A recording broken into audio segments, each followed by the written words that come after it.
মিলাদুন নবী হচ্ছে জানার বিষয়, সিরাতুন নবী হচ্ছে মানার বিষয়। কেউ যদি রাসূলুল্লাহর মিলাদুন নবী না জানে, তাকে কিয়ামতে জবাবদিহি করা লাগবে না, আল্লাহর আদালতে আসামির কাতারে দাঁড়ানো লাগবে না। কিন্তু কেউ যদি সিরাত না মানে, সিরাতুন নবী না জানে, তার কোনো একটি ইবাদত আল্লাহর দরবারে কবুল হবে না। এখন বলবেন হুজুর বোঝা, এখন সাপোজ আমার হুজুরের কাছে একটু প্রশ্ন করি, হুজুর আপনি কি ট্রাক চালাইতে পারেন? ট্রাক পারেন?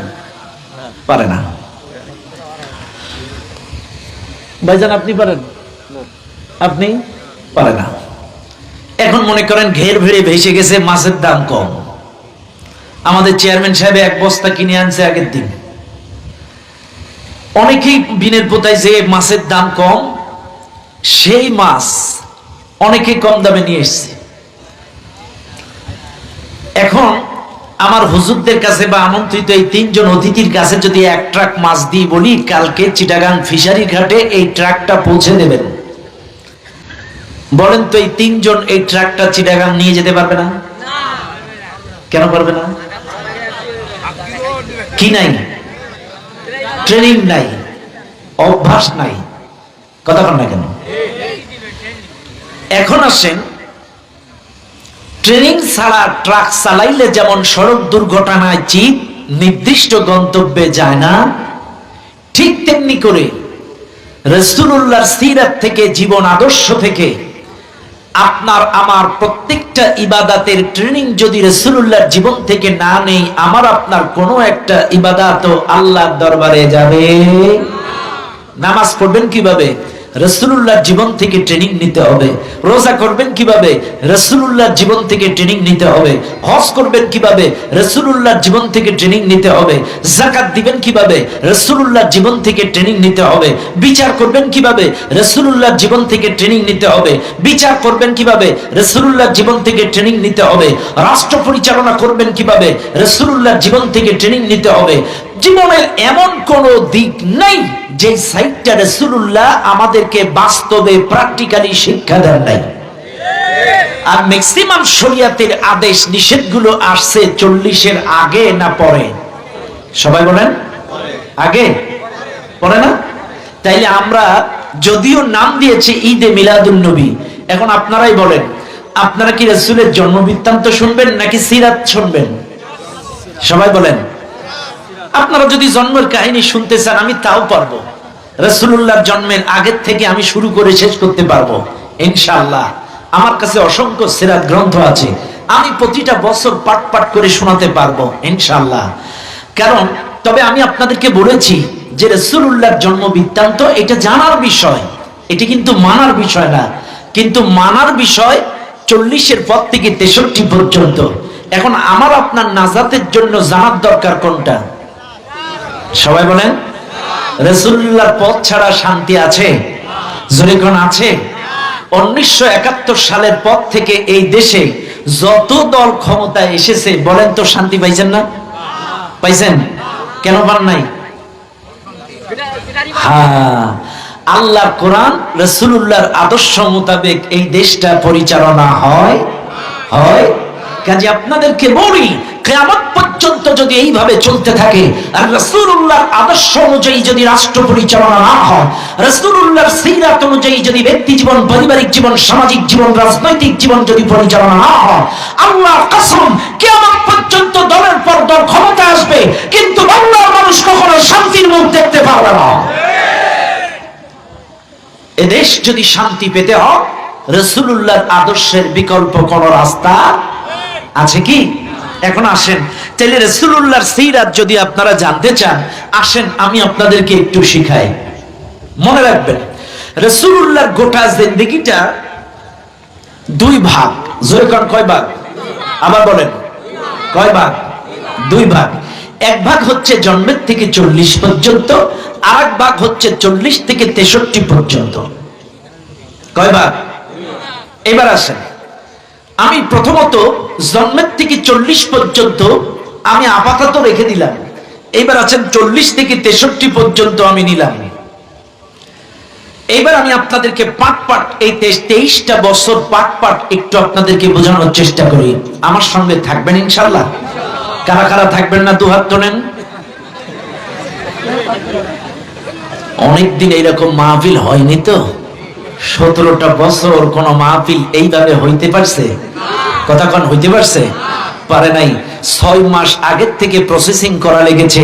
এর কাছে যাও, ওর কাছে যাও, মেম্বারের কাছে যাও, চেয়ারম্যানের কাছে যাও, ডিসির কাছে যাও, ওসির কাছে যাও, এসআর কাছে যাও, ডিএসবির কাছে যাও না, সেই গোষ্ঠী শুদ্ধ এই মাথা ওই মাথা করতে করতে মাহফিল কমিটির মোটামুটি হালো আর টাইট হয়ে গিয়েছে।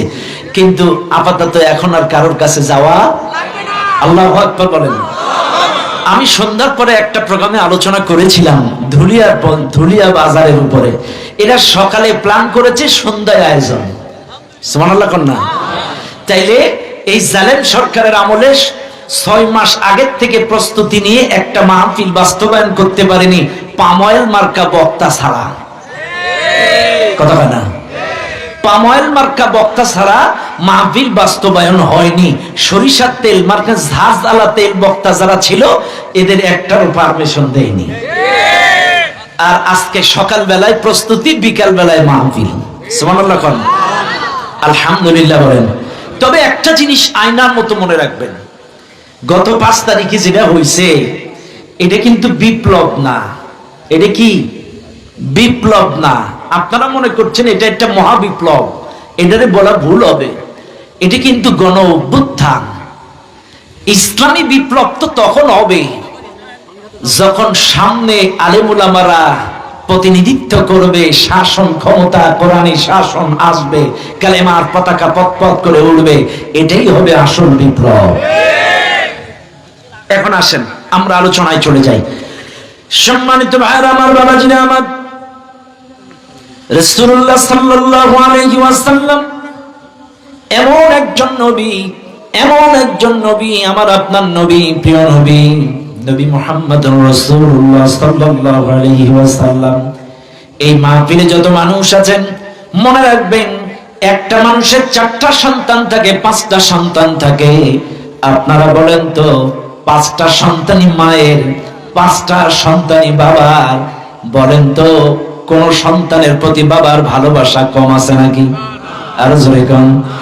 বড় সন্তান যদি আঘাত পায় বাবার কষ্ট লাগে, মেজে সন্তান যদি কষ্ট পায় বাবার কষ্ট লাগে, সেজ সন্তান যদি কষ্ট পায় বাবারও কষ্ট লাগে, আঘাত পায় বাবার কষ্ট লাগে।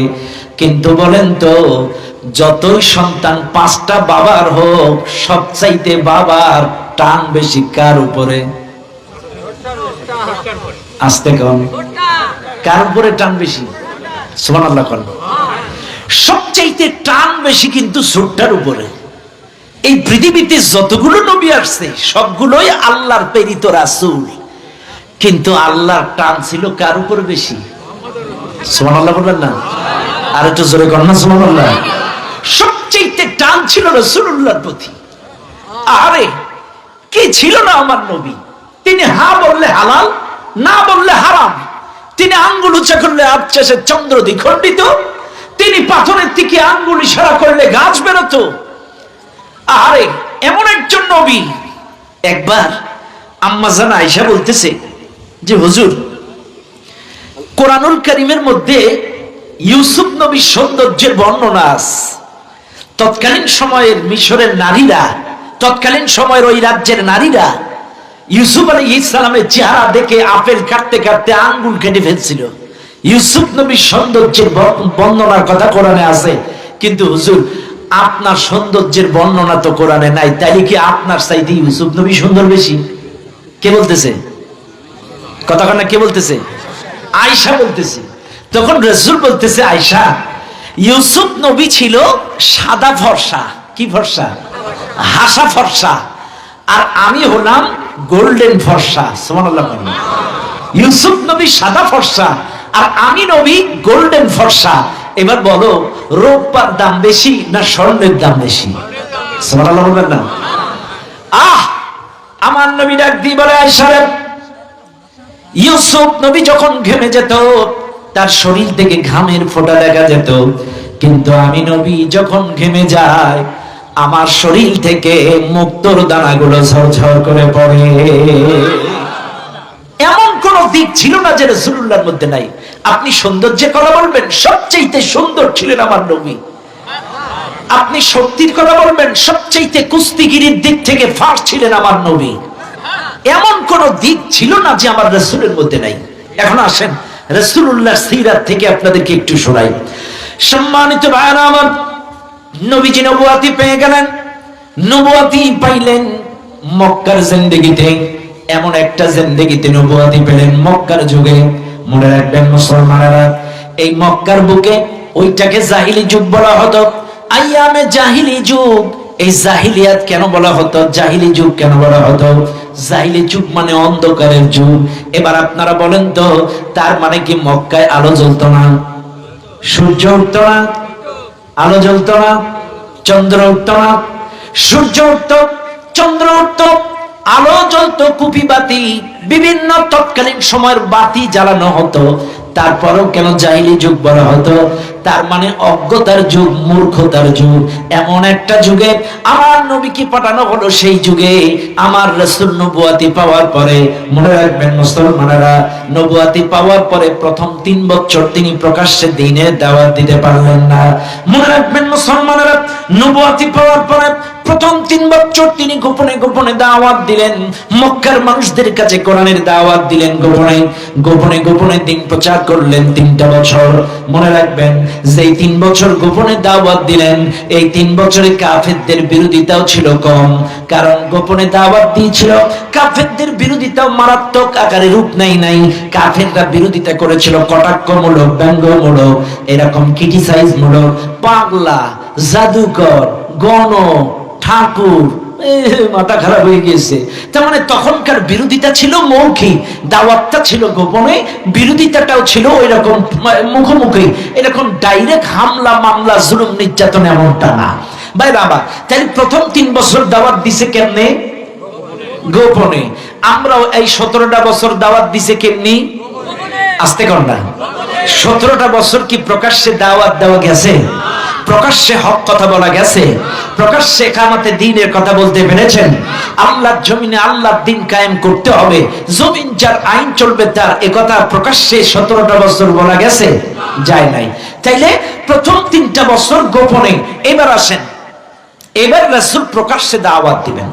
কিসে দাওয়াত দিবেন? প্রকাশ্যে দাওয়াত দিবেন। প্রকাশ্যে দাওয়াত দিবেন কেমনে? খেয়াল করেন, একটা রিকশাওয়ালাকে দাওয়াত দিবেন, একটা ভ্যানওয়ালাকে দাওয়াত দিবেন, একটা সাধারণ শ্রমিক খেটে খাওয়া মানুষকে দাওয়াত দিবেন। সে দাওয়াত পেয়ে কবুল করবে, অ্যাকসেপ্ট করবে, উপকার হবে। কিন্তু ভাইরা আমার, দাওয়াতের ক্ষেত্রে যদি রুই, কাতলা, মৃগেল গুলো ধরা যায়, তাইলে উপকার কম না বেশি? আরো জোরে কর। একটা রিকশাওয়ালাকে দাওয়াত দিবেন, আলহামদুলিল্লাহ রিকশাওয়ালা অ্যাকসেপ্ট করবে। ভ্যানওয়ালাকে দাওয়াত দিবেন, অ্যাকসেপ্ট করবে।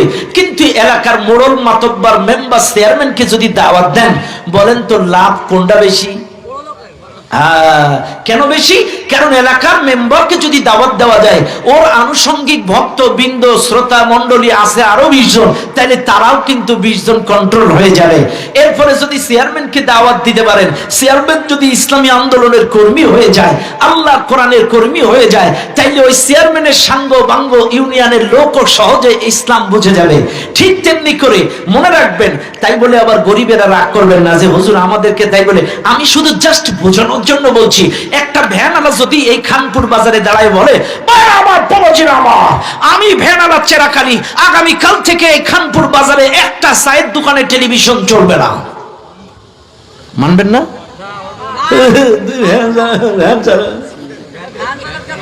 কথা কানা, ও ভ্যান চালায়, ওর ওয়াজ কি শুনবে? কিন্তু এলাকার চেয়ারম্যান যদি বলে আগামী কাল থেকে খানপুর বাজারের একটা দোকানে যদি চায়ের দোকানে টেলিভিশন চলে, গান বাজনা, উলঙ্গ ড্যান্স চলে, সবকটা দোকান বন্ধ করে দেওয়া হবে, বলেন তো কার ওয়াজটা কাজে লাগবে? এই তো আপনারা বুঝছেন।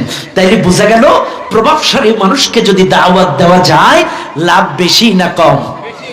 তো তৎকালীন সময়ে রাসূলুল্লাহ যখন ওমরকে এরকম প্রভাবশালী সাহাবাদেরকে দাওয়াত, তার মানে ওমর তো প্রাথমিক পর্যায়ে ছিল একটা তরুণ তেজস্বী কাফেরদের একটা লিডার।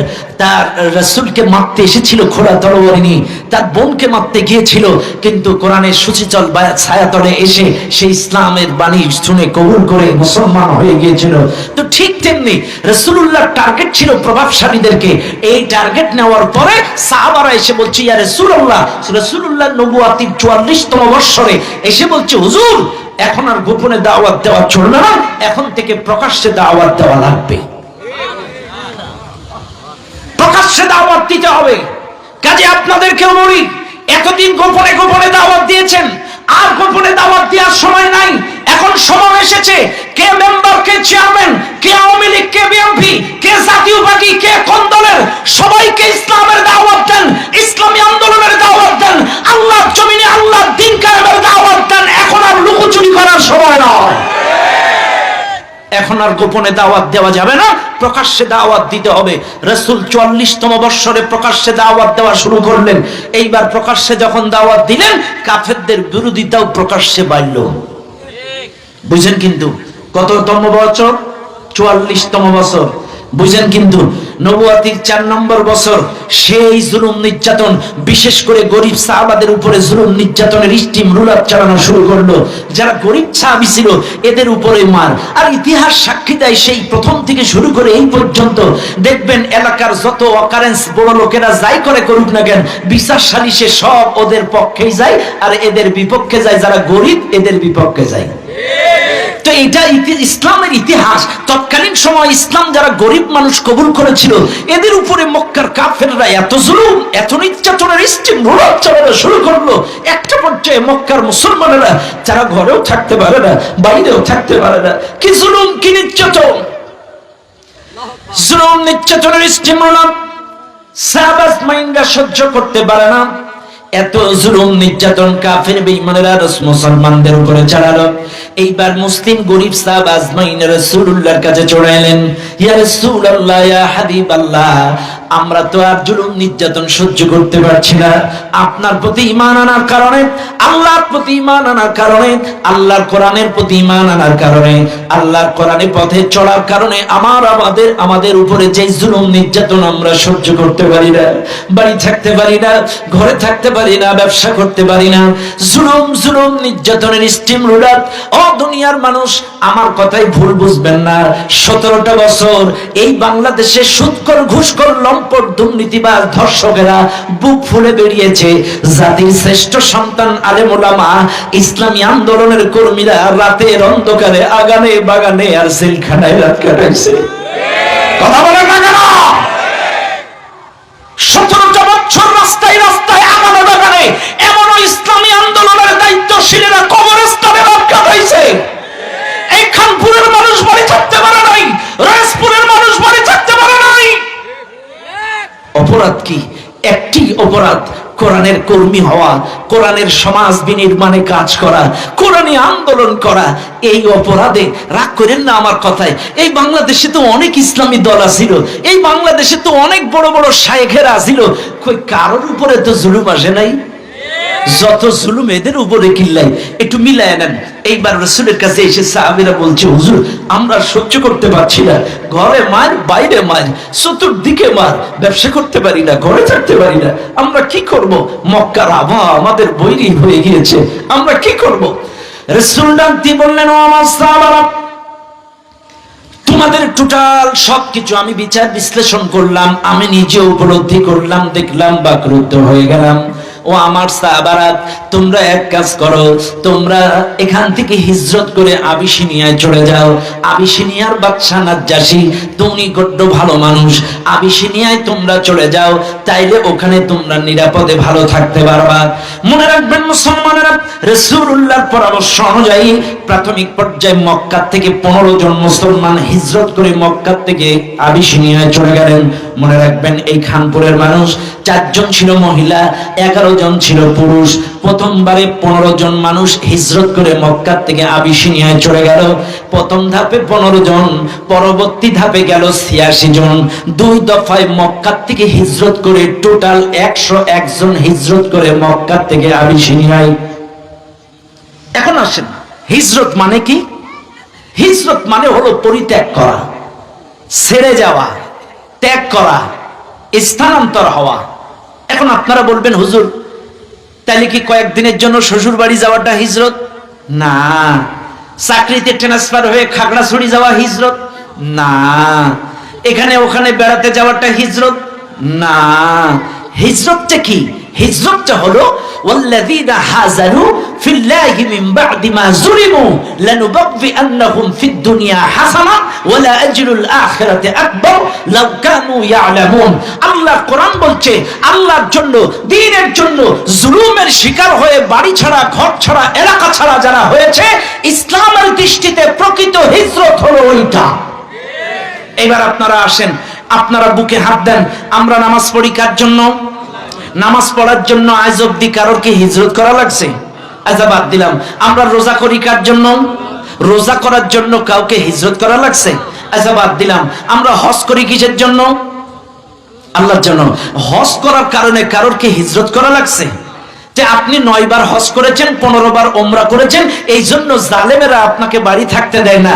একটা হাজি এরকম প্রমাণ দিতে পারবেন? আচ্ছা বাদ দিলাম।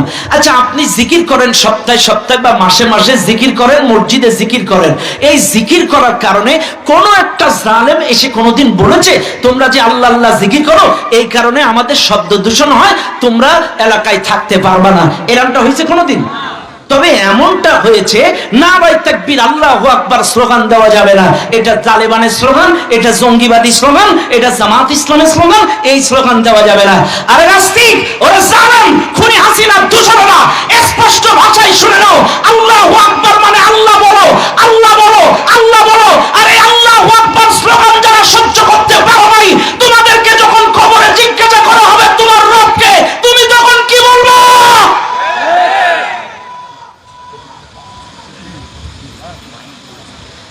বদনাম করবেন। ইন্ডিয়ার থেকে এক হুজুর আসছে বাংলাদেশে।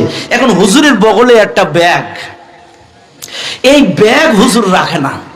এখন ওই মাহফিল কমিটি ছেলে পিলে তো স্যাংরা, আচ্ছা ওই ব্যাগে আছে কি? হুজুর ব্যাগ থই না কেন? ব্যাগে আছে কি?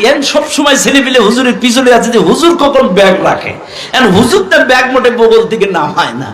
এখন চেক করবে না, করবে না। এবার হুজুরের খাওয়া দাওয়া শেষ, এইবার বাথরুমে যাবে, ব্যাগ তো এবার থোয়া লাগবে।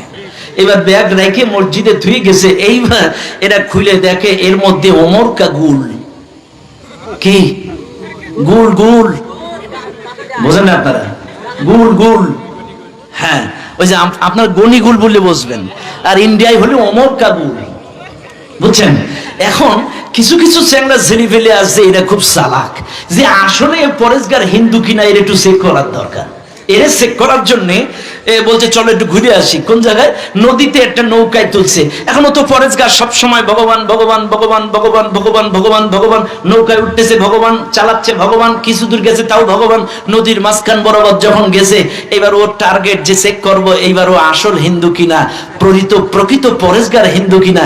এইবার যখন নৌকা নাড়াতেছে, ও তো সাঁতার কাটতে পারে না, নৌকা যখন নাড়াচাড়া দিছে ওর চোখ তখন মোটা মোটা হয়ে গেছে। এখন ও যদি প্রকৃত পরেশগার হবে, ওর জবান দিয়ে তাই বাইর হবে।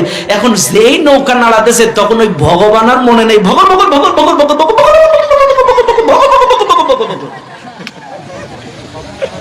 কথা কথা কথা কি কয়? ভগবান ভগবান ভগবান ভগবান ভগবান ভগবান ভগবান ভগবান ভগবান ভগবান। তো ভাই আপনার আমলে যদি ওইসব থাকে, তো ওই কবরে যে যখন ফেরেশতা ওই ফেরেশতাদের চেহারা দেখে ভগবান ওই আল্লাহর নাম আসবে না, কারণ আপনার আমলে আল্লাহর নাম ছিল না। আপনি 5 ওয়াক্ত নামাজে আল্লাহু আকবার বলে নামাজে যান নাই, আপনি জীবনের সবকিছুতে আল্লাহু আকবার স্লোগান দেন নাই, নামাজের শুরুতে আল্লাহু আকবার বলেন নাই, আপনি আযানের শুরুতে আল্লাহু আকবার বলেন নাই, জীবনের স্লোগানে আল্লাহু আকবার বলেন নাই। কাজে আপনার আমলে যেটা, আপনার কবরের প্রশ্নের জবাবে কবরের জবান দিয়ে হবে। কথা ক্লিয়ার? এখন থেকে ভালো হয়ে যান, ভালো হয়ে যান। আমল যেটা সেটাই কিন্তু জবান দিয়ে বাইর হবে। কথা কোন ঠিক না বেটি? এবার আসেন, প্রথম দফায় গেল 15 জন, পরের দফায় কয়জন? ওই যে মনে আছে আপনাদের হিজরতের কথা বলছিলাম। চাইলে আমরা এখান থেকে লক্ষ্য করলাম, কি লক্ষ্য করলাম? নামাজের জন্য, রোজার জন্য, হজের জন্য, জিকিরের জন্য, যাকাতের জন্য একটা মানুষকে ঘর ছাড়া বাড়ি ছাড়া লাগে নাই। কিন্তু আল্লাহর জমিনে যারাই কোরআনের কর্মী ছিল, যারাই আল্লাহর জমিনে কোরআনী শাসন প্রতিষ্ঠার চেষ্টা করেছে, এই 17টা বছর তারা বাড়ি থাকতে পারে নাই। এই কথা বলেন ঠিক না বেঠিক? 17টা বছর তারা ব্যবসা করতে পারে নাই, চাকরি করতে পারে নাই, ঠিক মতো বাড়ি ঘর থাকতে পারে নাই। তাদের এলাকা ছাড়া ঘর ছাড়া লেগেছে, ঘর ছাড়া লেগেছে। আপনাদের এলাকার একটা ছেলে অলিউল্লাহ নাম, অলিউল্লাহ, এই যে এখন যার বাড়িতে খানা খেয়ে আসলাম, 23 সালে মদিনায় একটা প্রোগ্রামে আছি। অলিউল্লাহ বলছে, হুজুর বাড়িতে যাইতে পারি না, আমার মা অসুস্থ, কিন্তু মামলা হামলা খেয়ে চলে এসেছি, মাকেও দেখতে যেতে পারি না। অসংখ্য প্রবাসীরা এসে বলছে, হুজুর 8 বছর দেশে যাইতে পারি না। অনেকে এসে বলে 10 বছর বাড়িতে যাইতে পারি না। আমরা দেশে যাইতে পারি না, অপরাধ একটাই, আমরা কোরআনী আন্দোলনের কর্মী ছিলাম, ইসলামী আন্দোলনের কর্মী ছিলাম, আল্লাহর জমিনে ইসলাম প্রতিষ্ঠার আন্দোলন করতাম।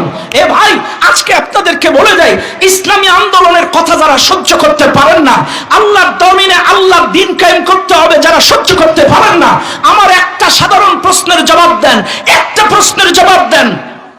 আপনার নাম কি? জাহাঙ্গীর আলম। জাহাঙ্গীর ভাই, আপনার বাড়ি কই? কয়তলা? জিনির বেড়া, মেম্বার সাহেব। আচ্ছা, 2-3 তলা বাড়ি কার আছে? হুজুর আপনার আছে? হুজুর আছে। হুজুর কয়তলা? 2 তলা।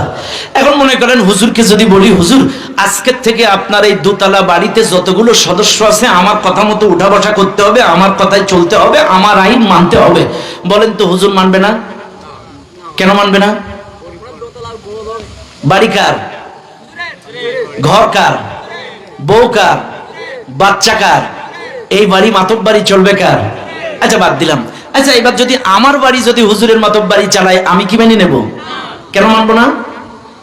আমার বাড়ি আমার ঘর, যার ঘর তার মাতব বাড়ি, এটাই স্বাভাবিক। তাইলে হুজুরের বাড়ি যদি আমার মাতব বাড়ি, আমার আইন না চলে, আর আমার বাড়ি যদি হুজুরের মাতব বাড়ি না চলে, ও খানপুরের মুসলমান, এই জমিন আল্লাহর, আসমান আল্লাহর, এই জমিনে আল্লাহর মাতব বাড়ি বাদ দিয়ে মানব রচিত আইন দিয়ে দেশ চালাবেন, এটা আল্লাহ কিভাবে মেনে নেবে? এটা সাধারণ জিনিস কেন বুঝেন না? আল্লাযী খলাকাকুম, তোমাদেরকে সৃষ্টি করেছি আমি আল্লাহ। আল্লাযী জাআলা লাকুমুল আরদা ফিরাশা, এই জমিনটাকে বিছানা বানিয়েছি আমি আল্লাহ। ওয়াস সামাআ বিনাআ, আসমানটাকে ছাদ বানিয়েছি আমি আল্লাহ। ওয়া আনজালা মিনাস সামাই মাআ, আসমান থেকে বৃষ্টি বর্ষণ করি আমি আল্লাহ।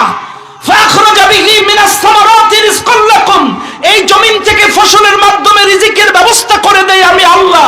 তাই সৃষ্টি করলাম আমি, জমিন বিছানা বানালাম আমি, আসমানটাকে ছাদ বানালাম আমি, ফসল দিয়ে রিজিকের ব্যবস্থা করলাম আমি, আর এই জমিনে আমার আইন বাদ দিয়ে অন্য কারো আইন চালাবো, এটা আমি আল্লাহ মেনে নিতে পারি না।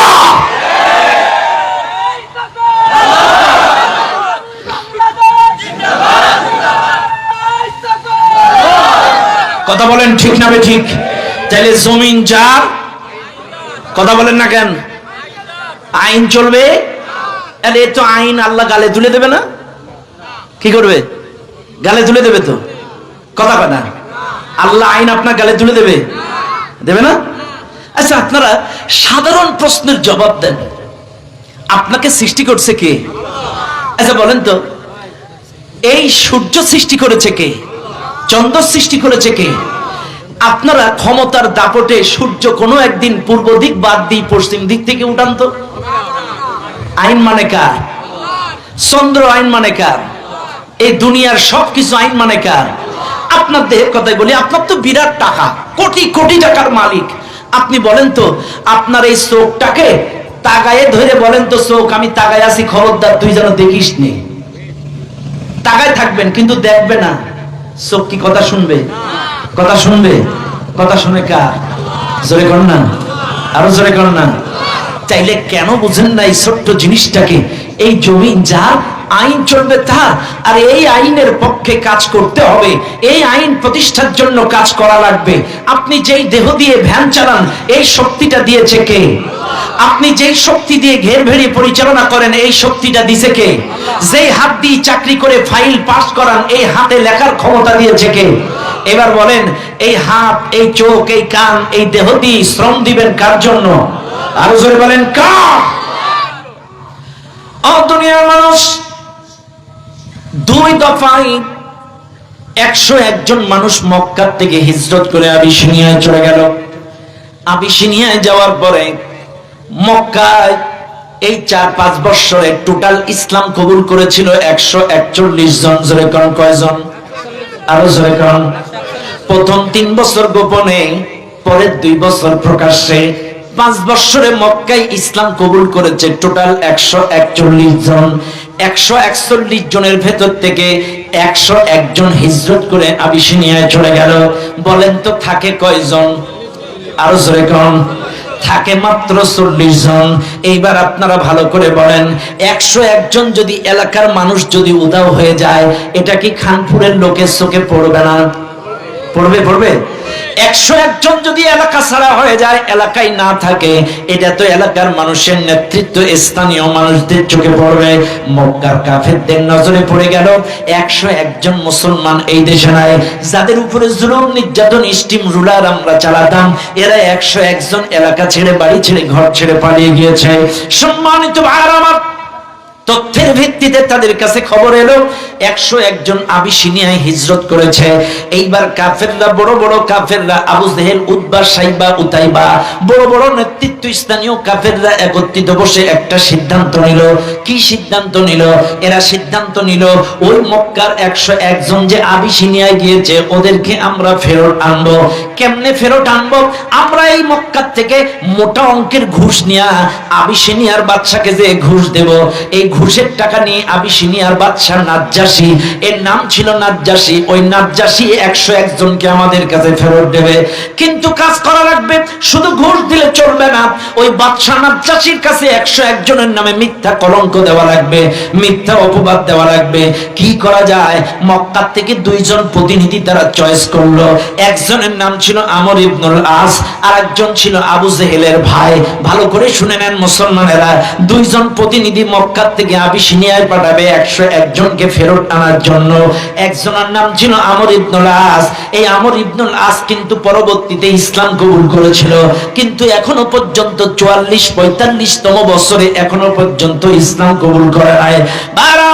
আবু জেহেলের ভাই এবং এই আমর ইবনুল আস 2 জনকে মোটা অঙ্কের ঘুষ দিয়া মিথ্যা কিছু নাটক সাজিয়ে তাদেরকে পাঠালো আবিসিনিয়ার বাদশা নাজ্জাশীর কাছে। বাদশা নাজ্জাশীর কাছে যখন চলে গেল, নাজ্জাশীর রাজ দরবারে যে বলে, বাদশা, আমরা এসেছি মক্কা থেকে। মক্কার 101 জন সন্ত্রাস, মক্কার 101 জন জঙ্গি, মক্কার 101 জন মানবতা বিরোধী, মক্কার 101 জন এরকম চাঁদাবাজ সন্ত্রাস মার্কা এই জাতীয় 101 জন আমাদের দেশ থেকে পালায়া আপনাদের দেশে এসেছে। আমরা 101 জনকে ফেরত নিয়ে যেতে চাই, আর এই মোটা অঙ্কের হাতিয়ারটা আপনার জন্য। এইবার হাদিয়া যখন পেয়ে গেল, বাদশা নরম। কথা বুঝেন নাই? ঘুষ পাইলে এমনি কিন্তু মাথা খারাপ করা হয় না, যত বড় নামাজি হোক না কেন আমাদের দেশে ঘুষ পাইলে। এখন দেখেন, দেশ স্বাধীন হওয়ার পরে 5ই আগস্টের পর থেকে এখন আর ওই লেনদেন হচ্ছে না, কাজের স্পিরিটও নেই। আগে ভূমি অফিসে, টিউন অফিসে, উপজেলার ডিসি অফিসে দুমদাম কাজ হতো, মাল পড়তো। এখন কিছু পড়ছে না, কাজ হচ্ছে 2G গতিতে। কথা কর না কেন? আবার অনেক দালাল আছে, এরা বলতেছি এর চাইতে আগেই ভালো ছিল। আরে এদের বিবেকে তো কুত্তাই প্রসাব করে দিয়েছে। কথা বলেন না কেন? যারা এখন আর ঘুষ খেতে পারছে না, যারা এখন আর চাঁদা কালেকশন করতে পারছে না, যারা ইচ্ছা মতো পরকিয়া করতে পারছে না, যারা ইচ্ছা মতো আবাসিক হোটেলে যেতে পারছে না, যারা ইচ্ছা মতো দুর্নীতি করতে পারছে না, এরাই কেবল এমন কথা বলতে পারে। কোন শিক্ষিত দেশপ্রেমিক মানুষ এমন একটা কথা বলতে পারে না।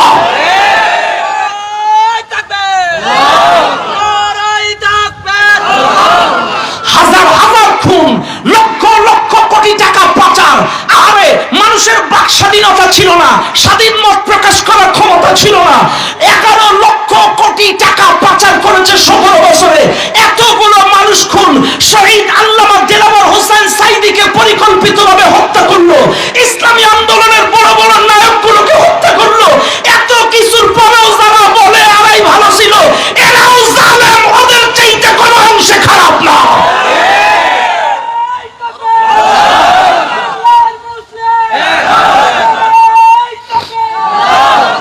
ভাইরা আমার, এইবার এরা যেছে বাদশার কাছে ঘুষ দিয়ে, বাদশাহ আপনার রাজ দরবারে 101 জন মক্কা থেকে পালিয়ে এসেছে, এরা রাষ্ট্রবিরোধী, মানবতা বিরোধী, এরা জঙ্গি সন্ত্রাস, এরা দেশে চাঁদাবাজি সন্ত্রাসী করে বেড়াতো, এরা পালিয়ে আপনার দেশে এসেছে। এইটা কিন্তু বাদশাহ নাজ্জাশীর ব্রেনে ছিল না। আমার দেশে যে 101 জন আসছে, এটা বাদশাহ নাজ্জাশীর ব্রেনে ছিল না। একটা দেশে 101 জন বর্ডার সাইডে ঘুরে বেড়ায়, এটা কি মাথায় থাকার কথা? মাথায় ছিল না। বাইরে আমার, এই যে আমাদের দেশে যে রোহিঙ্গা ঢুকছিল, মনে আছে আপনাদের? মায়ানমার থেকে যে রোহিঙ্গা আসছিল, এই রোহিঙ্গারা ঢালাও ভাবে 15 লাখ যখন ঢুকেছে, তারও 1 বছর আগে, এটা তো রাষ্ট্রীয় ভাবে পেপার পত্রিকা মিডিয়ায় এসেছে যেই সালে, তারও আগে কিন্তু আমরা টেকনাফের পাহাড়ে ত্রাণ দিয়েছি। ওই সকল রোহিঙ্গাদেরকে সাহায্যের জন্য টাকা দিয়েছি, কাপড় দিয়েছি, কারণ তারা জুলুমের শিকার হয়ে হিজরত করে বাংলাদেশে এসেছে। আমরা তখন কিন্তু এটা বাংলাদেশ সরকারের মাথায় ছিল না। ঢালাও ভাবে যখন বেশি ঢুকছে, তখন সরকারের মাথায় এটা আসছে। বাইরে আবার, তবে মনে রাখবেন, এই বাদশাহ নাজ্জাশীর দেশে যে একজন ঢুকছে, 101 জন, এইটা বাদশার মাথায় ছিল না। এরা যখন নালিশ করছে, তখন বাদশাহ নাজ্জাশীর ব্রেনে আসছে যে হ্যাঁ, আমার দেশে একজন ঢুকছে। তথ্যের ভিত্তিতে তদন্ত করে, গোয়েন্দা দিয়ে, প্রশাসনের লোক দিয়ে 101 জনকে বাদশাহ নাজ্জাশীর রাজ দরবারে ডাকা হলো। কোন জায়গায়? রাজ দরবারে ডাকা হলো। এদের বিরুদ্ধে অভিযোগ কি? এরা মানবতা বিরোধী, এরা জঙ্গি, এরা চাঁদাবাজ, এরা ধর্ষক, এরা মানুষের শান্তি নষ্ট করে, এইসব করে এরা পালায় আসছে। আসলে কি সত্য না মিথ্যা? আমাদের দেশে এরকম তো ছিল না, কথা না ছিল কি? আরে আল্লাহর বিচার কত নিকটে। আমরা কিন্তু প্রত্যেকটা মাজলুম ব্যক্তি আল্লাহর কাছে চোখের পানি ফেলে দোয়া করেছি, আল্লাহ তোমার বিচার আর কত দূর, তোমার বিচার আর কত দূর, তোমার বিচার আর কত দূর। আরে এখন যখন আল্লাহ ডাইরেক্ট অ্যাকশন দিয়ে দিল, এখন আমরা চিন্তা করছি আল্লাহ বিচার করবে, তাই বলি এত তাড়াতাড়ি কথা। এতদিন কি কইছিলাম যে আল্লাহ তোমার বিচার কত দূর, তুমি কি দেখতে পাও না? আর আল্লাহ যখন ডাইরেক্ট দেখাই দিছে, এখন কই আল্লাহ এত তাড়াতাড়ি দেখাওয়া, বুঝতে পারিনি। সুবহানাল্লাহ, আরো জোরে কর না সুবহানাল্লাহ। এরা অপবাদ দিল মানবতা বিরোধী। ভাইরে, আজকে আপনারা বুকে হাত দিয়ে প্রশ্ন করবেন, কে কোন দল করেন আমি জানি না, সাদাকে সাদা, কালোকে কালো বলবেন। আজকে 17টা বছর বাংলাদেশের জনগণকে এরা বলেছে জামাত ইসলাম রাজাকার, জামাত ইসলাম ধর্ষক, জামাত ইসলাম মানবতা বিরোধী। কিন্তু মাত্র 1.5 বছরে গোটা বাংলাদেশের লোক জেনেছে। আর এত বছরও জেনেছে, এই 1.5 মাসে, মাত্র 1.5 মাসে স্বাধীনতার হওয়ার পরে এদেশের জনগণ একেবারে আয়নার মতো বুঝে গিয়েছে, আসলে বাংলাদেশে প্রকৃত অর্থে কেউ যদি মানবতা দরদি থাকে, সেটা বাংলাদেশ জামাত ইসলামের কর্মীরা। এতদিন ওদের কি বানাইছে? মানবতা বিরোধী। আর এখন কি হইছে? মানবতা দরদি। সুবহানাল্লাহ না? জোরে বলেন না সুবহানাল্লাহ। বাইরে আজকে দেখেন, রাজাকার বলে শহীদ আল্লামা দেলাওয়ার হোসেন সাঈদীকে হত্যা করলো, কাদের মোল্লাকে হত্যা করলো, শহীদ নিজামীকে হত্যা করলো, কামরুজ্জামান ভাইকে হত্যা করলো। আজকে একটু দেখেন মিথ্যা অপবাদ, যখন এদেরকে হত্যা করলো, মাত্র 12-13 বছরের মাথায় গোটা বাংলাদেশের মানুষের কাছে আয়নার মতো ক্লিয়ার আল্লাহর কি বিচার। যে শাহবাগ চত্বরে ওরা স্লোগান দিয়েছিল, কতে কাদের মোল্লা তুই রাজাকার, তুই রাজাকার, সতে সাঈদী তুই রাজাকার, তুই রাজাকার, মতে মতিউর রহমান নিজামী তুই রাজাকার, তুই রাজাকার, সেই শাহবাগ চত্বরে মাত্র 12-13 বছরের ব্যবধানে গোটা বাংলাদেশের ছাত্র সমাজ বুক ফুলিয়ে গর্বের সাথে বলেছে, তুমি কে আমি কে, তুমি কে আমি কে। চিৎকার করে বলেন সুবহানাল্লাহ। গোটা বাংলাদেশের মানুষের মতো কাছে আয়নার মতো ক্লিয়ার যে রাজাকার মূলত আওয়ামী লীগের দেওয়া একটা লকআপ, আর এই লকআপটা তাদের জন্যই ব্যবহার হয় যারাই কোরআনের কথা বলে, হক কথা বলে, সত্য কথা বলে, ন্যায্য দাবি চায়, এরাই রাজাকার। এই কথা কন না? তাইলে এতদিন কিন্তু কাউরে রাজাকার বলে নাই, বলেছিল যারা হক কথা বলেছে তারাই রাজাকার। কথা বলেন ঠিক না বেটি? এই জালেম সরকারের আমলে কোনো সম্মানী ব্যক্তির সম্মান ছিল না, আল্লামা মামুনুল হকের মতো মানুষের সম্মান ছিল না, মিজানুর রহমান আজহারীর মতো মানুষকে এই বাংলাদেশে থাকতে দেয় নাই, ডক্টর ইউনূসের মতো মানুষের নামে 48টা মামলা দিয়েছিল। এরপরে ওই রফিকুল ইসলাম মাদানী শিশু বক্তাকে জেলখানায় উলঙ্গ করে তাকে নির্যাতনের স্টিম রূপাচ্ছ দিয়েছিল, মুফতি আমির হামজাকে নির্যাতনের স্টিম রূপাচ্ছ দিয়েছিল, শহীদ আল্লামা দিলওয়ার হোসেন সাঈদীকে 13টা বছর জেলখানায় বন্দী করে রেখে একেবারে ষড়যন্ত্রমূলক পরিকল্পিতভাবে তাকে হত্যা করেছে। কিন্তু আল্লাহর কি বিচার দেখেন, আজকের যেই বিচারকেরা রায় দিয়েছিল ও যুদ্ধাপরাধী, এখন সেই বিচারক মাত্র কয়দিনের ব্যবধানে তার আউট। কথা কেনা? আল্লাহ আছে না নাই? আরো জোরে কোন আছে না নাই? ও দুনিয়ার মানুষ, মনে রাখবেন দুনিয়ার মানুষ, এইটাই দুনিয়ার কোনো কথা নয়। যুগে যুগে যত নবী রাসূল ইসলামের দাওয়াত দিয়েছে, হকের দাওয়াত দিয়েছে, তাদেরকে বিভিন্ন কলঙ্ক দিয়েছে, নারী নবী বলেছে, দুশ্চরিত্রবান বলেছে। মুসা নবী যখন দ্বীনের দাওয়াত দিয়েছিল, মুসা আলাইহিস সালামকেও ধর্ষক বাজানোর চেষ্টা করেছিল, একজন পতিতা সবজাকে দিয়ে মুসা নবীকেও একটা আসামি বানানোর চেষ্টা করেছিল। এইটা নতুন কিছু নয়। কাজে আমার আপনাদের কোরআনের পাখিদেরকেও যে ধর্ষক বানাইছিল, এটা বলে তো মুসা নবী ঈসা নবী অন্যান্য নবীদের সাথে মেলে কি মেলে না? কাজী এই জমিনে যারাই হকের কথা বলে, কোরআনের কথা বলে, সত্যের কথা বলে, তাদেরকেই তারা কলঙ্কিত করেছে। কিন্তু আল্লাহর কি লীলা, বর্তমানে এরাই হলো জাতির শ্রেষ্ঠ সন্তান। আজকে একজন সাতক্ষীরাতে বলতেছিল, আমি বসেছি এক জায়গায় চার দোকানে, একজন বলতেছে হুজুর আমার একটা মাদ্রাসা আছে এতিমখানা, আমি এইটা রেজিস্ট্রেশন করব বলে সমাজ সেবায় দিনের পর দিন মাসের পর মাস ঘুরেছি, সমাজ সেবার লোক এবং এনএসআই একটা রিপোর্ট লাগে, এনএসআই কাছে যতবার রিপোর্ট নিতে গেছি, এই জামাতের লোক নেই তো এই কমিটির মধ্যে, জামাতের লোক কমিটিতে থাকলে তোমাদের রেজিস্ট্রেশন হবে না, বাতিল। আর এখন সাম্প্রতিক 2-3 দিন আগে গেছিলাম, এনএসআই বলতেছে কমিটিতে যদি জামাতের লোক না থাকে তাইলে রেজিস্ট্রেশন হবে না। এটা সুবহানাল্লাহ না? আরো জোরে কর না সুবহানাল্লাহ। এখান থেকে কয় মাস আগে কইছে জামাত থাকলে রেজিস্ট্রেশন হবে না, আর এখন বলতেছে ওরা না থাকলে রেজিস্ট্রেশন হবে না। ইজ্জতের মালিক কে? আরো জোরে বলেন কে?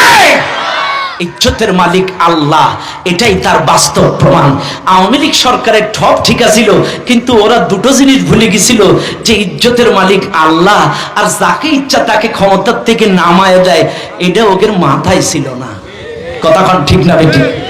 বার আমার বাবাজি না, আমার বাদশাহ নাজ্জাশী 101 জনকে রাজ দরবারে ডাক দিলেন।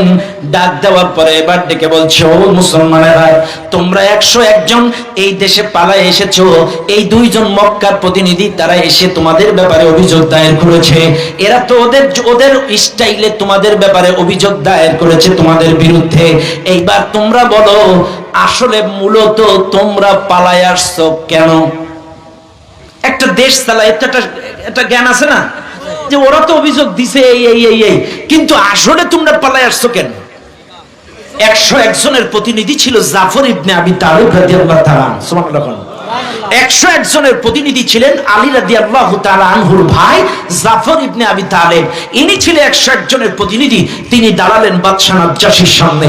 বাদশাহ নাজ্জাশীর সামনে যখন দাঁড়ালেন, এইবার বাদশাহ বলতেছে, বলো তোমরা পালায় আসছো কেন, কারণটা কও। জাফর ইবনে আবি তালিব বলে, বাদশাহ, আল্লাহ পাক তার প্রেরিত রাসূল মুহাম্মাদের উপরে নবুয়তি দিয়েছেন, আমরা সেই নবীর প্রতি ঈমান এনেছি, আল্লাহর প্রতি ঈমান এনেছি, কোরআনের প্রতি ঈমান এনেছি, লা ইলাহা ইল্লাল্লাহ মুহাম্মাদুর রাসূলুল্লাহ সাল্লাল্লাহু আলাইহি ওয়াসাল্লাম, এই কালেমার প্রতি আমরা ঈমান এনেছি। আমরা এই কালেমার প্রতি ঈমান আনার কারণে, ইসলামের পথে আসার কারণে, কোরআনের কর্মী হওয়ার কারণে, আল্লাহর জমিনে কোরআনের দাওয়াত দেওয়ার কারণে মক্কা কাফেররা আমাদের উপরে জুলুম নির্যাতনের স্টিম রোলার, বাড়িতেও মার, বাইরেও মার, ঘরেও মার, বাইরেও মার, কি জুলুম কি নির্যাতনের স্টিমরুলার আমরা সহ্য করতে পারি নাই। সহ্য করতে না পেরে অবশেষে মক্কা থেকে হিজরত করে আমরা আবিসিনিয়ায় আসতে বাধ্য হয়েছি। বাদশা ডাক দিয়ে বলে, মুসলমানেরা, তোমাদের নবীর কাছে নবুয়ত এসেছে, আল্লাহর পক্ষ থেকে একটি কিতাব নাজিল হয়েছে, এটা আমিও শুনেছি। কিন্তু মুসলমানেরা, তোমরা আমাকে একটু শোনাও, তোমাদের নবীর কাছে কোন কিতাব নাজিল হয়েছে আমাকে একটু তোমরা শোনাও। জাফর ইবনে আবি তালিব কোরআনুল কারীমের সূরাতুল মারিয়ামের প্রথম কয়েকটা রুকু তেলাওয়াত করে বিসমিল্লাহ বলে শুরু করলেন। আউযু বিল্লাহি মিনাশ শাইতানির রাজিম, বিসমিল্লাহির রহমানির রহিম। কাফ হা ইয়া আইন সাদ, যিকরু রাহমাতি রাব্বিকা আবদাহু যাকারিয়া ইয নাদা রাব্বাহু নিদাআন খাফিয়া। এইভাবে তেলাওয়াত করে যখন শোনালেন, ছন্দে ছন্দে সুমধুর কণ্ঠে যখন তেলাওয়াত শুনলেন, বাদশা নাজ্জাশীর দুই কোণের চোখের কোণা দিয়ে কখন যে চোখের ঝরঝর করে পানি ঝরছে বাদশা নিজেও বুঝতে পারে না। সুমধুর কোরআন তেলাওয়াত শুনে বাদশা ডাক দিয়ে বলে, আরে জীবনে কত নোবেল নাটক, কত কবিতা, কত ছন্দ শুনেছি, কিন্তু মুসলমানদের মতো এত সুন্দর সুমধুর বাণী, ছন্দময় কিতাবের বাণী তো কোনোদিন শুনি নাই। আরে এত সুন্দর কিতাব কখনো আমি আমার জীবনে শুনি নাই। এইবার বাদশা নাজ্জাশী মুগ্ধ হয়ে গেল। এইবার মক্কার কাফেরদের পক্ষ থেকে দুইজন প্রতিনিধি এসেছিল, একজন আবু জাহেলের ভাই আর একজন আমর ইবনুল আস। এরা দুইজন এইবার পরামর্শ করলো, শোনো, আমরা যে অভিযোগ দিয়েছিলাম মানবতা বিরোধী, অভিযোগ দিয়েছিলাম সন্ত্রাস, চাঁদাবাজ, এরা হলো মানুষের শান্তি নষ্ট করে, কিন্তু বাদশা তাদের জবানে কোরআন শুনে সব অভিযোগ তো ক্যান্সেল হয়ে গেল, তাইলে নতুন করে আরেকটা অভিযোগ দায়ের করা যায়। কাফের দুইজন পরামর্শ করলো। বাদশা নাজ্জাশী কিন্তু মুসলিম ছিল না, এই বাদশা নাজ্জাশী ছিল খ্রিস্টান ধর্মের মানুষ। আর খ্রিস্টান ধর্মের মানুষ যারা, এদের কাছে ঈসা আলাইহিস সালাম আল্লাহর সন্তান। কোন নাউজুবিল্লাহ, আরো জোরে কোন। وقالت النصارى المسيح ابن الله। ইহুদি খ্রিস্টানদের কাছে খ্রিস্টানরা তারা মনে করে ঈসা আলাইহিস সালাম আল্লাহর সন্তান। কোন নাউজুবিল্লাহ। আসলে কি আল্লাহর সন্তান আছে? ছেলে আছে, মেয়ে আছে, বিবি আছে, কিন্তু খ্রিস্টানরা, ইহুদিরা মনে করে এই ঈসা আলাইহিস সালাম আল্লাহর সন্তান, জাকারিয়া একেবারে এই নবীরা আল্লাহ, এরকম খ্রিস্টানরা মনে করে। এখন এই কাফের দুজন সিদ্ধান্ত নিল, যদি ঈসা নবীর ব্যাপারে একটু প্রশ্ন করতে পারি, কাজী বাদশা নাজ্জাশী এবার যদি এই ব্যাপারে প্রশ্ন করে আর মুসলমানরা যদি উল্টো জবাব দেয়, তাহলে এইবার বাদশা খেপে যাবে এদের উপরে। এইবার মুসলমানরা, এই কাফের দুটো লিডার বলতেছে, বাদশা এদের ব্যাপারে আপনাদের আর একটা প্রশ্ন আসে। কি বাদশা, আপনি মুসলমানদের কাছে জিজ্ঞাসা করেন তো, ওরা ঈসা নবীর ব্যাপারে কি মতামত দেয়, ঈসা নবীর ব্যাপারে ওদের সিদ্ধান্তটা কি? বাদশা নাজ্জাশী বলতেছে, ঈসা নবীর ব্যাপারে তোমাদের মতামত কে একটু বলো, ঈসা নবীর ব্যাপারে তোমাদের ধারণা কি? এখন মুসলিম সাহাবী জাফর ইবনে আবি তালিব দাঁড়ায় গেল। জাফর ইবনে আবি তালিব বলতেছে, দেখেন, আমাদের রাসূল মুহাম্মদুর রাসূলুল্লাহ সাল্লাল্লাহু আলাইহি ওয়াসাল্লাম, আমরা তার প্রতি ঈমান এনেছি। তিনি আল্লাহর কিতাব আমাদেরকে তেলাওয়াত করে শোনাতেন, তিনি যা বলতেন আমরা তাই বিশ্বাস করেছি। আমাদের নবী মুহাম্মদ বলেছেন, আমাদের নবী যেমন আল্লাহর প্রেরিত রাসূল, আল্লাহর বান্দা, ঈসা নবীও আল্লাহর প্রেরিত রাসূল, আল্লাহর বান্দা, আমরা সেটাই বিশ্বাস করি। এই কথা যখন আবু তালেব বলছে, এই বাদশা নাজ্জাশী তার সিয়ার থেকে লাফ দিয়ে নিচে পড়ছে। নিচে পড়ে একটা চিকন ঘাস ছিল, এই চিকন ঘাসটা উঁচু করে বলতেছে যে, দেখো, এই ঘাসটা যেমন সত্য, আমার কাছে ঈসা নবীও আল্লাহর একজন বান্দা, সেও আল্লাহর একজন বান্দা এবং নবী, আমিও সেটাই বিশ্বাস করি। এটা জোরে কর না সুবহানাল্লাহ। এইবার বাদশা নাজ্জাশী বলছে, শোনো মুসলমানেরা, তোমাদের ধারণা আমার ধারণা যেহেতু এক, তোমাদের কালামে পাকের তেলাওয়াত শুনে আমি মুগ্ধ, যাও তোমরা আমাকে কালেমা পড়িয়ে দাও, লা ইলাহা ইল্লাল্লাহু মুহাম্মাদুর রাসূলুল্লাহ। চিৎকার মেরে বলেন সাল্লাল্লাহু আলাইহি ওয়াসাল্লাম। বাদশা নাজ্জাশী এবার দুইজন মক্কার প্রতিনিধিকে ডেকে বলছে, এ মক্কার প্রতিনিধিরা, তোমরা 101 জন মুসলমানকে ফেরত নিয়ে এসেছিলে, শোনো, আমি নাজ্জাশী ঘোষণা দিলাম, ওরা একদিন 101 জন এই আবিসিনিয়ায় পালায় বেড়াতো, আজকের থেকে 101 জন মক্কার এই মুসলমানেরা আবিসিনিয়ার জোরে কর না সুবহানাল্লাহ। এতদিন ওরা বিভিন্ন জায়গায় ঘুরে বেড়াইতো, কিন্তু এখন থেকে ও আমার রাষ্ট্রের রাষ্ট্রীয় মেহমান। 101 জন, সুবহানাল্লাহ। এবার বলেন, এই দুইজনের চেহারা কি এবার হাসি হাসি ভাব থাকবে না অন্ধকার থাকবে? আর আসতে কেমন বাইরা আমার, বাবাজিরা আমার, 101 জনের চেহারা অন্ধকার হয়ে গেল। এই দুইজন কাফেরের চেহারা অন্ধকার হয়ে গেল। দুইজন থোতা মুখ ভোতা করে মক্কায় ফিরে এলো। মক্কার কাফেররা ঘিরে ধরলো, কি ব্যাপার? বলে এই এই এই এই এই ব্যাপার, গিয়েছিলাম এই এই ঘটনা। এইবার বলেন, এই মাহফিলে যারা আছেন 5 বছরে ইসলাম কবুল করেছিল কয়জন? এ কি, হ্যাঁ, অ্যাক্টিভ শ্রোতা হতে হবে। কয়জন? ওয়াজ শুধু শুনলে হবে না, মুখস্থ করে বাড়ি যাওয়া লাগবে। আমি কিন্তু 40 থেকে 63 পর্যন্ত আপনাদের নিয়ে যাব, তাই ফজরের আজান দেয় দি। কয়তম বছর চলছে? 45তম বছর চলতেছে, কিন্তু আমি যাব কোন পর্যন্ত? থাকবেন তো আপনারা? হ্যাঁ, আসেন। 45 কাফেররা ফিরে এসে বলেছে এই এই ব্যাপার, ফিরাইতে পারি নাই। এইবার 101 জন যদি না আসে, 141 জনের মধ্যে 101 জন ওই জায়গায়। এইবার আগে 141 জনের উপরে যে নির্যাতন মক্কার কাফেররা চালাতো, এখন 101 জন তো নাই, এখন আছে 40 জন। এবার বলেন তো 101 জনের নির্যাতন কয়জনের উপর হবে? এখন 141 জনের নির্যাতন যদি 40 জনের উপরে হয়, সে নির্যাতন কম হবে না বেশি হবে? মাত্রা বাড়বে না? মাত্রা আরো বেড়ে গিয়েছে। কি জুলুম, কি নির্যাতন! 101 জন ফেরত আসে নাই। যত রাগ আর যত সমস্যা ছিল সব এই 40 জনের উপরে ঝাড়া শুরু করছে। নে মার, ঘরে মার, বাইরে মার, ভিতরে মার, খোলে মার, সব জায়গায় মার। কি মার, কি নির্যাতন! 45-46তম বছর কি নির্যাতন মুসলমানদের উপরে! আরে মুসলমানেরা, 46তম বছরে একটু নির্যাতনের নমুনা আপনাদের সামনে তুলে ধরি। ও মুসলমানেরা, আম্মার বিন ইয়াসির ইসলাম কবুল করেছে, কোরআনের দাওয়াত দেয়, কোরআনের দাওয়াত মানুষের ঘরে ঘরে পৌঁছে দেয়। কি নির্যাতন! 46তম বছরে একটা এক্সাম্পল আপনাদের দেয়া যায়।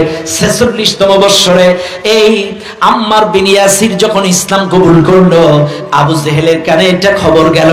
আবু জেহেল আম্মার বিন ইয়াসিরকে রাস্তার মধ্যে আটকালো। হে আম্মার বিন ইয়াসির, শুনেছি তুমি ইসলাম কবুল করেছো, কোরআনের ছায়াতলে চলে গিয়েছো, মুহাম্মাদের অনুসারী হয়েছো। তুমি ইসলাম ছেড়ে দাও, মুহাম্মাদের পথ ছেড়ে দাও, কোরআন ছেড়ে দাও। আম্মার বিন ইয়াসির ডাক দিয়ে বলে, না না না, আমি ইসলাম কবুল করেছি, আল্লাহর প্রতি, রাসূলের প্রতি ঈমান এনেছি, কোরআনের দাওয়াত মানুষের কাছে দেই, কোরআনের কর্মী আমি, কাজে কোরআনের দাওয়াত থেকে এক স্তর পর্যন্ত আমি সরে দাঁড়াতে পারবো না। এইবার আবু জেহেল তার রাখালদেরকে ডাক দিয়ে বলে, আমার রাখালেরা এদিকে এসো। আবু জেহেল তার রাখালদেরকে ডেকে বললেন, 2টা উট হাজির করো। 2টা উট হাজির করা হলো। আবু জেহেল এইবার আম্মার বিন ইয়াসিরকে বলল, রাখালদেরকে অর্ডার দিল, আমার রাখালেরা আম্মার বিন ইয়াসিরের 2টা পাও 2 উটের সঙ্গে 2টা পাও বেঁধে দাও।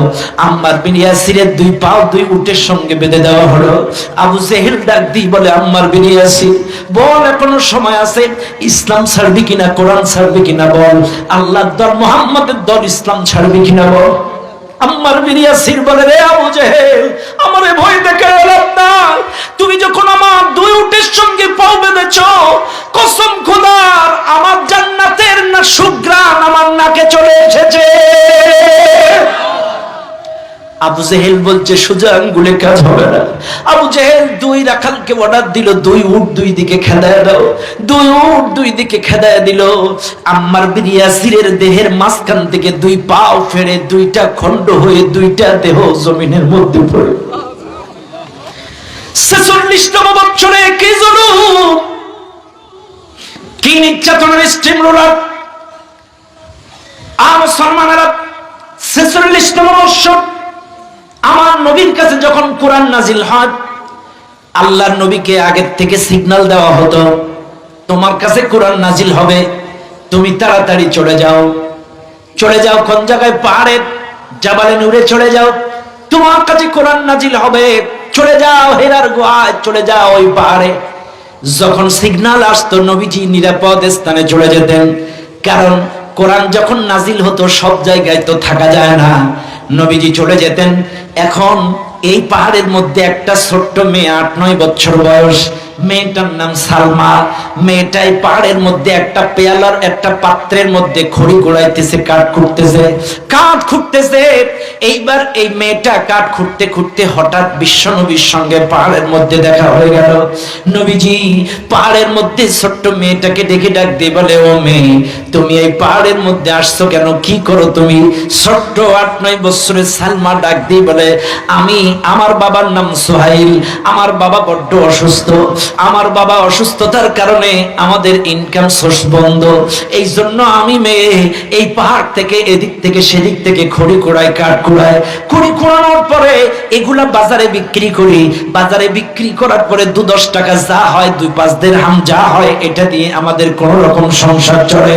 রাসূল শুনলেন দুনিয়ার মানুষ, এই কথা নবীজি শুনলেন। এইবার ছোট্ট মেয়েটা যদিও 8-9 বছর বয়স, মেয়েটা ডাক দিয়ে বলল, বুঝলাম আমি খড়ি কুড়াইতে আসি, বুঝলাম, তোমাকে জবাব দিলাম, কিন্তু তুমি এই পাহাড়ে আসো কেন? তোমার পরিচয় কি? তোমার নাম কি? তুমি বলো। এইবার নবীজি ডাক দিয়ে বলে, আমার নাম মুহাম্মদ, আমি আল্লাহর প্রেরিত রাসূল, আমার পিতার নাম আব্দুল্লাহ। আমি এই পাহাড়ের মধ্যে আসি একটা কারণে, মহান মালিক আমার প্রভু আমার কাছে কোরআন নাজিল করে, কোরআন নেওয়ার জন্য আমি এই পাহাড়ে আসি। সম্মানিত ভাইরা, এবার এই ছোট্ট মেয়েটা ডাক দিয়ে বলে, তোমার কাছে যেই কোরআন নাজিল হয়, যেই কিতাব নাজিল হয়, তুমি আমাকে একটু শোনাও, কোন কিতাব নাজিল হয়? আমার নবী ছোট্ট মেয়েটাকে সুমধুর কোরআন তেলাওয়াত করে শোনালেন। ওয়ানুনাজ্জিলু মিনাল কুরআন মা হুয়া শিফাউন ওয়া রাহমাতুল লিল মুমিনিন। তিলাওয়াত করে যখন শোনালেন, মেয়ে তো বিমোহিত হয়ে গেলেন, মুগ্ধ হয়ে গেলেন। মেয়েটা বলতেছে, মুহাম্মদ, আমি কিন্তু প্রায় তোমার কণ্ঠের কিতাব শুনতে আসবো। এইবার মেয়েটা প্রত্যেক দিন খড়ি কুড়াইতে আসে, অন্য দিন দেরি করে আসে, এই কোরআন শোনার পর থেকে একটু তাড়াতাড়ি আসে। এই পাহাড়ে খড়ি কুড়াইতে আসে আর ওই কিতাব শুনে মুহাম্মদের কাছ থেকে ভালো ভালো উপদেশ গ্রহণ করে। এখন হঠাৎ একদিন আবু জেহেলের সাথে রাস্তায় দেখা। আবু জেহেল বলছে, তোমার নাম কি? সালমা। বাবার নাম কি? সোহাইল। তুমি এই পাহাড়ে যাও কেন? আবু জেহেল তো জানে পাহাড়ে কে আছে। সুবহানাল্লাহ। পাহাড়ে কে আছে?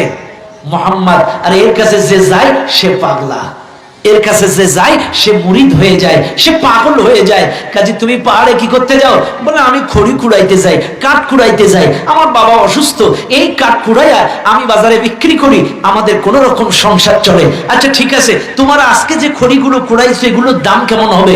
বলতেছে, খুব জোর 2-5 দিরহাম হবে।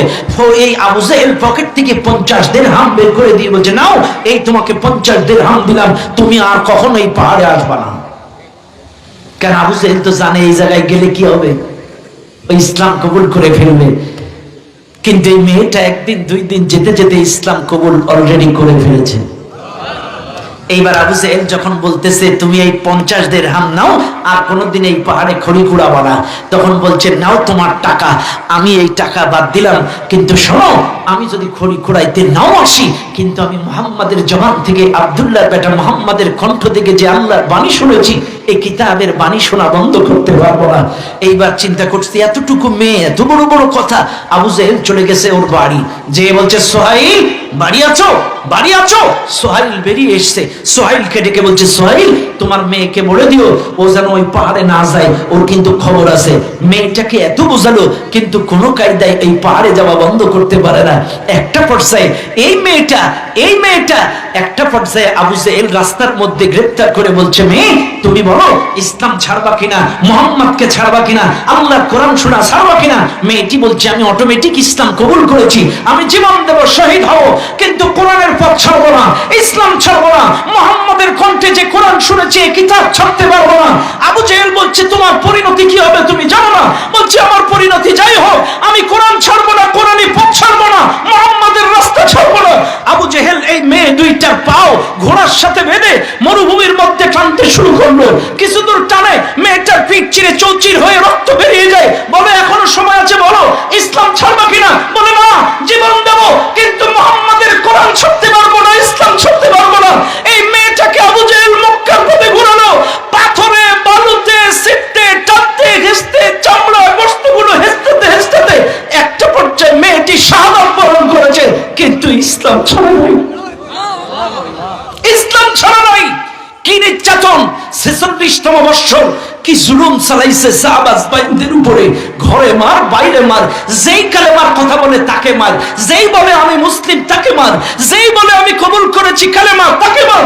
জুলুম নির্যাতনের স্টিম রুলার। একটা পর্যায়ে 47তম বৎসরে মুহররম মাসের 1 তারিখ, কয় তারিখ? কয় তারিখ? 47তম বৎসর মুহররমের মাসের 1 তারিখ মক্কার কাফেরেরা একত্রিত হয়ে কাবার চত্বরে মিটিং বসালো।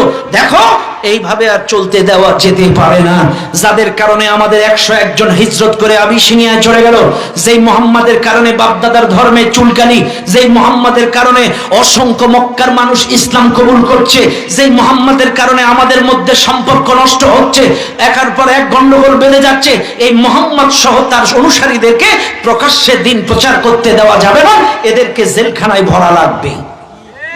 আইন তৈরি করো। মক্কার কাফেরেরা একত্রিত হয়ে একটা আইন রচনা করলেন। 101 জন মিলে আইন রচনা করলেন। 101 জন এই কাফেররা মিলে আইন রচনা করলেন।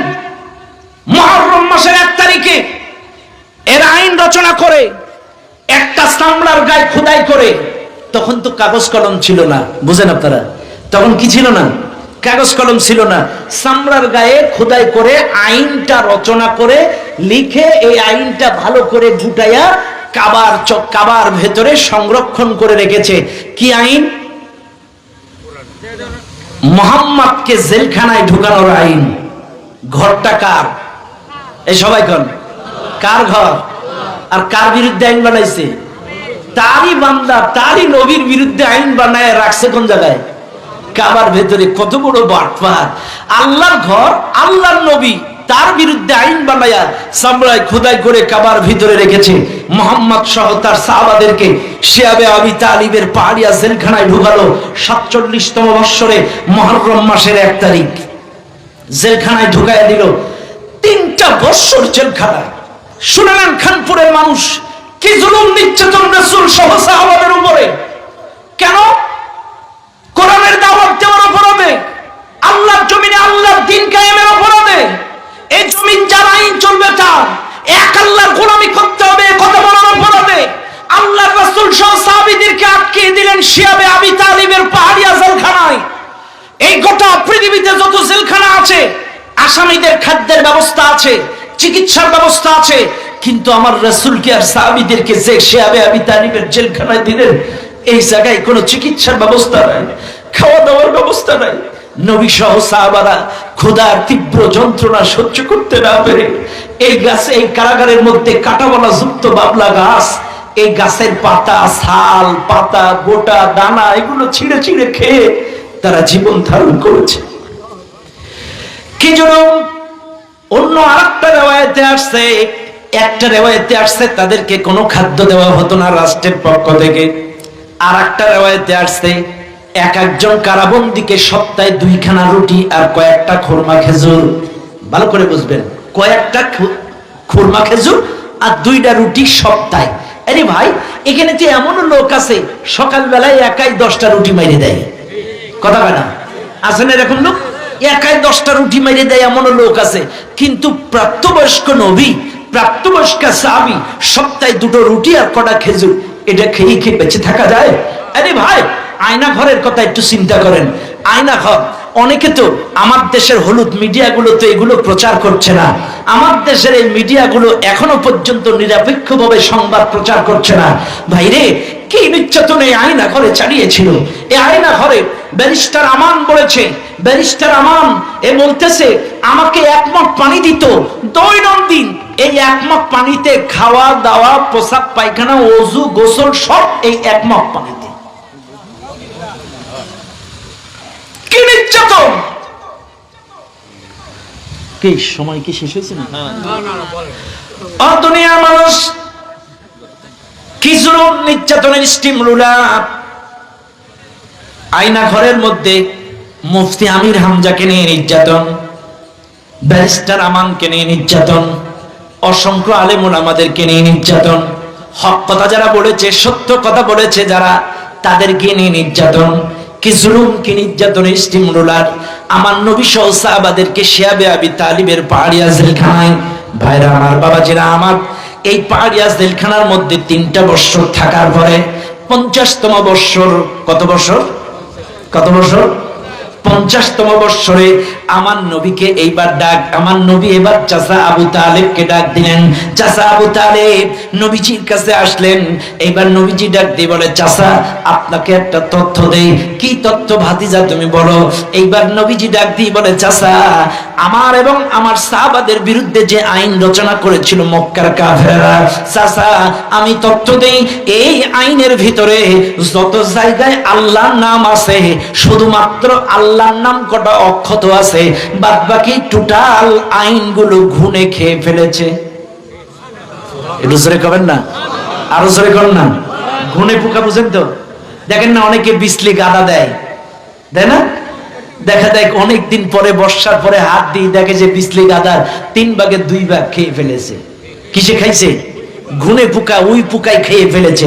এখন মুহাম্মদুর রাসূল বিশ্বনবী তিনি বলতেছে, চাচা আমাকে সহ সাহাবাদের বিরুদ্ধে যে আইন বানাইছিল, আর এই আইন বানায় পেঁচায় পেঁচায় যে মক্কা কাবা ঘরের ভেতরে রেখেছিল, চাচা আপনি যে দেখেন ওই চামড়ার গায়ে শুধুমাত্র আল্লাহর নাম ব্যতীত সমস্ত আইন, একটা মানুষের বিরুদ্ধে আইন বানাতে গেলে কিছু দোষ ত্রুটি, কিছু ফর্মুলা, কিছু রেজুলেশন, কিছু রুলস, কিছু লেখা লাগে, এগুলো সব ঘুনে খেয়ে গেছে খালি আল্লাহর নাম ব্যতীত।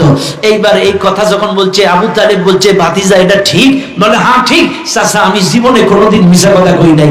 মনে রাখবেন এই খানপুরের মানুষ, খানপুরের মানুষ মক্কার কাফেররা রাসূলকে পাগলা বলেছে, মক্কার কাফেররা রাসূলকে জাদুকর বলেছে, মক্কার কাফেররা রাসূলকে ঠাকুর বলেছে, কিন্তু মক্কার কাফেররা আমার আপনার নবীকে কখনো মিথ্যাবাদী বলার সাহস করতে পারে নাই। মক্কার কাফেররা রাসূলকে আল আমিন বলেছে, মক্কার কাফেররা রাসূলকে সাদিক বলেছে, সত্যবাদী বলেছে, বিশ্বস্ত বলেছে। আজকে এই মাহফিলে যারা আছেন আশিকে রাসূল, লম্বা দাড়ি লম্বা টুপি, ও আশিকে রাসূলের দল, আজকের এই মাহফিলে যারা আছেন আপনাদের উদ্দেশ্যে আমি বলতে চাই, একটা মানুষ হাত উঁচু করেন, আমার নবী সেই নবী, আমার নবী সেই নবী 63 বছরের যিনি একটা মিথ্যা কথা বলে নাই। একটা মানুষ রাসূলের উম্মত হাত উঁচু করেন যে হুজুর আমি 1 বছরে, একটা লোক বলতে পারবেন যে হুজুর আমি বিগত 1 বছরে একটা মিথ্যা কথা কই নাই? পারবেন কেউ? হাইরে উম্মাত, অথচ 63 বছরে আমার নবী একটা মিথ্যা কথা কই নাই। কি নবী আমরা পেয়েছিলাম? দুনিয়ার মানুষ। আবু তালিব বলছে ভাতিজা সত্য? বলে হ্যাঁ সত্য। এইবার আবু তালিব তাড়াতাড়ি মক্কার কাফের নেতৃত্ব, স্থানীয় বড় বড় লিডারদের খুঁজলেন, যে দেখে তারা কাবার চত্বরে এক জায়গায় বসে গোল মিটিং করে। আবু তালিব যে বলে, মক্কার নেতারা শোনো, একটা তথ্য আমার ভাতিজা দিয়েছে। কি তথ্য দিয়েছে? আমার ভাতিজা বলেছে তোমরা 47-এর মুহররমের 1 তারিখ যে আইন রচনা করে মুহাম্মদ সহ তার অনুসারীদেরকে জেলখানায় ঢুকাইছাও, সে আইনের সব ঘুনে খেয়ে ফেলেছে, শুধু আল্লাহর নাম ব্যতীত। মক্কার কাফেরেরা হুমড়ি খেয়ে কাবার দরজা খুললো, খুলে যে দেখে সর্বনাশ, মুহাম্মদ যা বলেছে সত্য। চিৎকার মেরে বলেন সুবহানাল্লাহ, নবী যা বলেছে সত্য। আবু তালেব ডাক দিয়ে বলে, শুনে নাও মক্কার নেতারা, যে আইন পোকায় খেয়ে ফেলেছে, আইন যেহেতু নাই, কাজী মুহাম্মদ সহ তার সৈন্যদের আটকায় রাখার কোন যুক্তি নাই। চিৎকার মেরে বলেন না সুবহানাল্লাহ। আইনে নাই, তাহলে আটকাবা কিসের? আজকের এই সরকার, জালেম সরকার, খুনি হাসিনা 17টা বছর জামাত ইসলাম সহ ইসলামী আন্দোলন যারা করেছে, হক কথা যারা বলেছে, অন্যায়ের প্রতিবাদ যারা করেছে, কারোর নামে 20টা, কারোর নামে 30টা, কারোর নামে 40টা করে মামলা দিয়েছে। আজকের 5 তারিখের পরে আইন রচনাকারীও নেই, জামাতের কর্মীদের মামলাও নেই। সুবহানাল্লাহ কর না, আর জোরে কর না। কারণ যারা আইন বানাইছে হেরাই তো নেই, তাহলে একে আটকে রাখবে কি লাই? যা বেকসুর খালাস। সুবহানাল্লাহ খান। আসলে কি মেলে না মেলে না? কথা কোন ঠিক না বে ঠিক? আহারে কি মামলাটাদের দিছে, আজকে মানুষের কাজ, এটা আরে আমি গেছি সেক্রেটারি জেনারেল রফিকুল ইসলাম হুজুর আগরদারি, ওনার জানাজায় 110 জনকে গ্রেফতার করছে ওই জানাজা থেকে, আমাকে সহ। আমাকে মনে হয় 2 নম্বরে তুলছিল গাড়িতে। 110 জনের 2 নম্বর আমি ছিলাম। আরে যারা জানাজা পর্যন্ত পড়তে দেয় নাই, ইস, সেদিন এক মুরব্বী বলতেছে যে একটা পর্যায়ে আমার মামলা এত বেশি, হাজিরা দিতে দিতে, উকিল মুহুরি পুলিশদের টাকা দিতে দিতে আমার সব শেষ। একটা পর্যায়ে আমি রক্ত বিক্রি করে মামলার হাজিরা দিয়েছি, রক্ত বিক্রি করে মামলার হাজিরা দিয়েছি। মানুষ খারাপ হয় তাই বলে এত? কি চাঁদাবাজি, কি সন্ত্রাস, কি মামলা, হামলা, জুলুম, নির্যাতন, 30টা 40টা করে মামলা দিয়েছি, মানুষ বাড়ি থাকতে পারে না। ও দুনিয়ার মানুষ, একটু লক্ষ্য করেন, এইবার 50তম বছর নবী সহ সাহাবা আজমাইনরা মুক্ত হয়ে গেল। আরে নবী 3 বছর পরে মুক্ত, সাহাবারাও মুক্ত বাতাসে। এইবার চলতে লাগলো 1 দিন 2 দিন 3 দিন। এই বৎসরে ছাড়া পাওয়ার 6 মাসের মাথায় নবীজির চাচা আবু তালেব মারা গেলেন। কে মারা গেলেন? জেলখানার থেকে মুক্ত হওয়ার 50তম বৎসরে মুক্ত হওয়ার 6 মাসের মাথায় চাচা আবু তালেব মারা গেলেন। কি দুঃখের মাস, কি দুঃখের বছর ছিল বছরটা। চাচা আবু তালেবের 1 মাসের মাথায় বিবি খাদিজা মারা গেলেন। শুনে নাও দুনিয়ার মানুষ, একটু চিন্তা করো, আমার নবী কত দুঃখী নবী। জেলখানার থেকে মুক্ত হয়েছে সদ্য, 6 মাসের মাথায় চাচা মারা গেল, 7 মাসের মাথায় বিবি খাদিজা মারা গেল। ঘরের আশ্রয় ছিল বিবি খাদিজা, বাইরের আশ্রয় ছিল চাচা আবু তালেব। যদিও আবু তালেব ইসলাম কবুল করে নাই, কিন্তু ভাতিজা মুহাম্মদকে সবসময় শত্রুর আক্রমণ থেকে বুকে আগলায় রাখত। ও দুনিয়ার মানুষ, এদিকে বিবি খাদিজা নাই, এদিকে চাচা আবু তালিব নাই। কি দুঃখ, কি কষ্ট, খাদিজা কথা বর্ণনা করে শেষ করা যাবে না। আরে এমন একজন স্ত্রী ছিলেন খাদিজা, রাসূল জুলুম নির্যাতনের স্টিম রুলার সহ্য করে কখনো মার খেয়ে রক্ত মাখা শরীর নিয়ে বাড়িতে আসতেন। আমার নবীর স্ত্রী খাদিজা